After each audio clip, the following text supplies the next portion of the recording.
I was the project manager for the Lacombe Emergency Department. The project started in December of 2018 and we wrapped it up in September of 2019, about a month and a half ahead of schedule. The first challenge we faced with the emergency department was where to locate the emergency department in the meantime during construction. The hospital was great and was able to juggle their operations around a little bit to free up a wing.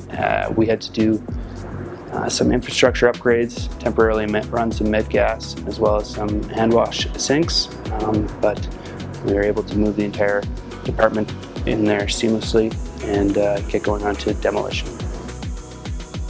With the project being a new emergency department, one of the challenges we had was coordinating all of the different types of infrastructure that had to be installed to allow the emergency professionals to do what they do. Those included different types of medical gases, emergency power, regular power, security, data, as well as nurse call.